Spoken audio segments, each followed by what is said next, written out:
Some NFL players have a shady past. So shady, they never want the public to know about it, because they know what damage it will do to their reputation. Juror in seat number 9 is the verdict as announced by the foreperson of your verdict. Yes. A flurry of statements released apologizing for his behavior. But some NFL players are so caught up in the gangster life, they can't leave it alone, even after they've made it out of their troubled backgrounds. That's right, we chose Marvin Harrison as our top receiver of the 2000s. The bell has rung. Let the fight begin. In the past of some of these players as gang members has come to haunt them. Here are some NFL players who were former gang members, starting with a surprising name. Number 5, Marvin Harrison. Marvin Harrison is undoubtedly the biggest star in this video.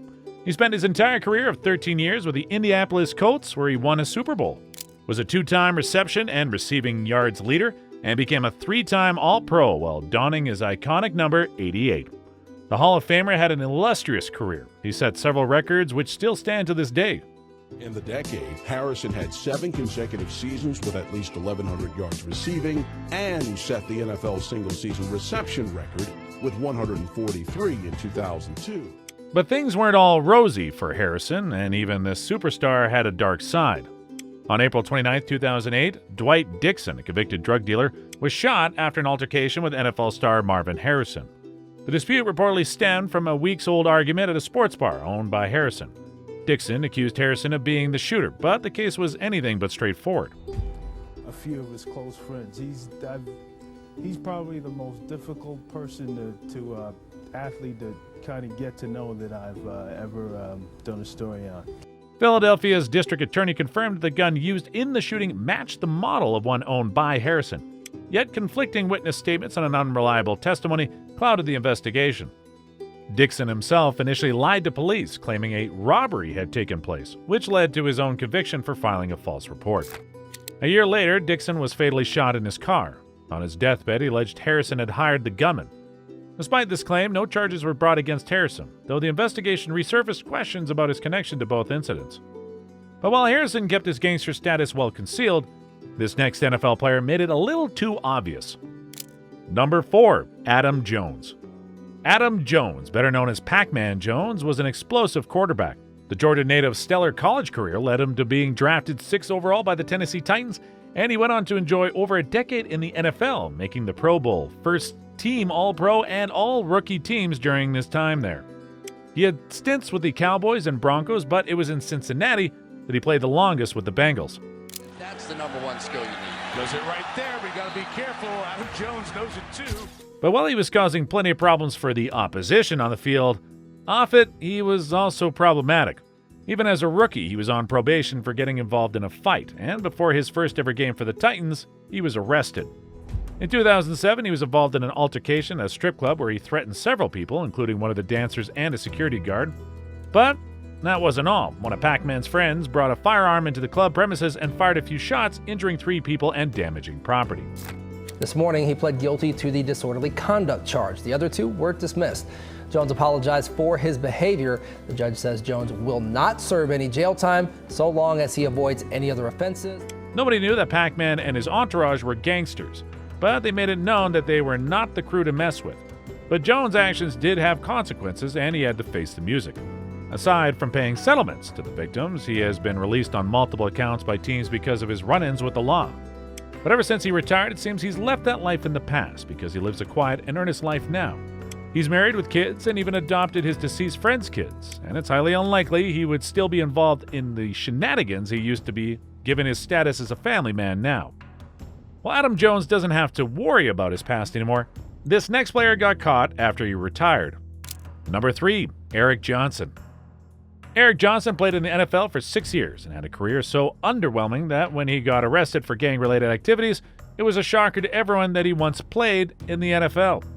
In February 2023, Eric Johnson, along with 7 others, were arrested and indicted for 96 counts of gang-related crimes, from human trafficking, assault, and violence.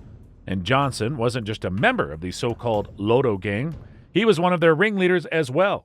Georgia's Attorney General, the prosecutor in this case, calls Johnson one of the 3 leaders of the so-called Lotto gang. orchestrating violent crimes with the others. And there's no limit to the type of crimes they were committing. They even went as far as taking advantage of underage girls. The Lotto Gang's name is an acronym for Last One to Take Over, operated primarily in Atlanta. While investigations are still going on to this day, if found guilty, he could be facing the possibility of life behind bars, given the fact that the list of things he's getting indicted for include a RICO case. It's hard to imagine that while he was being cheered on during his days as a Falcon, he was secretly terrorizing the city with his violence and hurting innocent people. But while Eric Johnson is facing the repercussions of his history, this next player's involvement was unbearable for him. Number 2, Aaron Hernandez. Aaron Hernandez was a very polarizing player, but his antics started off the field and even as far back as his youth. The former Patriots tight end was born on November 6, 1989 in Bristol, Connecticut. Hernandez had a nightmare childhood with abusive parents who often got into fights with each other and got involved in crime. Sometimes Hernandez and his brother would be caught up in the abuse and be physically hurt. But the only time Hernandez's world didn't feel like it was a living hell was when he played football.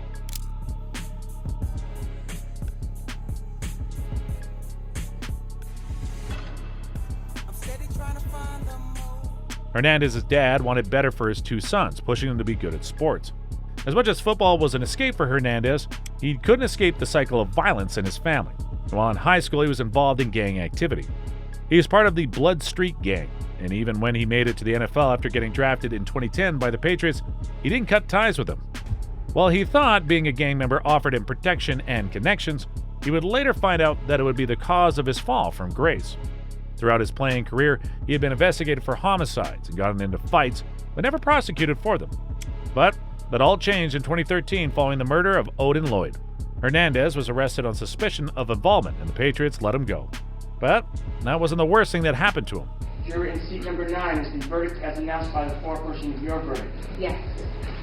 He was indicted for first-degree murder and sentenced to life without parole. His gang activities had finally caught up to him, and he was paying the price for it. He didn't want to experience the full consequences of his actions, and on April 19, 2017, Hernandez was found lifeless, hanging by the bedsheets in his cell. The former Patriots tight end had taken his life. But not all NFL players who were once gangsters go out sadly. Number 1, Jason Avant. Jason Avant is a former NFL player who enjoyed 9 seasons of NFL football as a wide receiver. He played for the Panthers and Chiefs, but spent most of his years in Philadelphia with the Eagles.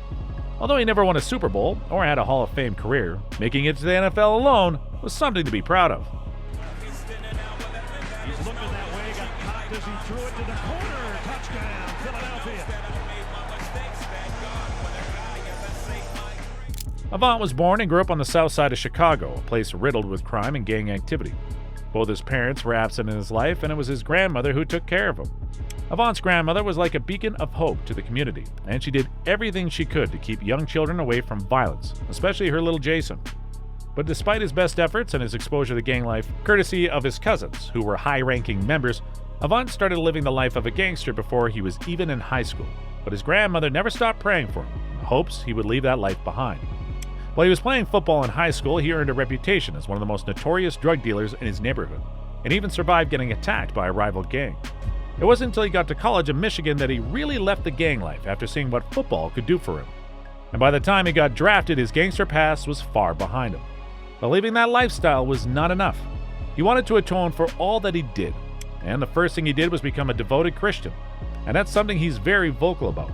God did answer his grandmother's prayers. Surely she's looking down on him and smiling because her little Jason turned out all right. There you have it, NFL players who used to be gang members. Which NFL player do you think was the most gangster in the video? And whose career was ruined the most because of it?